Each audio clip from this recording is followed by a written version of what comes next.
बोला hello hello बोला तब घूमने हेलो हेलो फ्रेंड। आज हम और हमारी छोटी सिस्टर आप लोगों के बीच में एक छोटा सा कजरी गीत सावन का लेकर आ गए हैं। आप लोग कमेंट और शेयर करके ज़रूर बताइएगा कि हमारा लोगों का गाना कैसा था। तो बता लिए जीरो बेटे पहले ले सुना।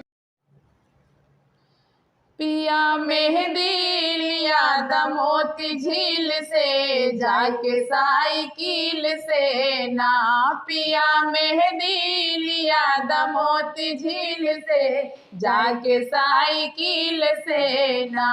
पिया मेहंदी लिया वो छोटकी ननद से पिसा द। पिया मेहंदी लिया वो छोटकी ननद से पिसावा। हमारे हथवा में हमरे हथवा में लिख द कांटा कील से जाय के साइकिल से ना।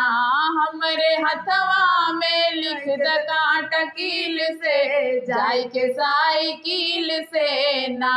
पिया मेहंदी लिया दमोती झील से जाय के साइकिल से ना। आई सावनी बहार मानवतिया हमारे आई सावनी बहार मानवतिया हमारे कौन फायदा न निकली दलील से जाके साइकिल से ना।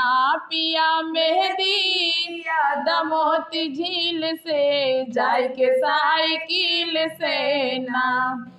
पकड़ ले बागवान चाहे हो जाई चलान। पकड़ ले बागवान चाहे हो जाई चलान। तोहके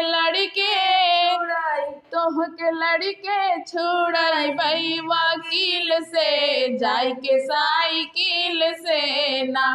पिया मेहंदी लिया दमोती झील से जाय के साइकिल से ना।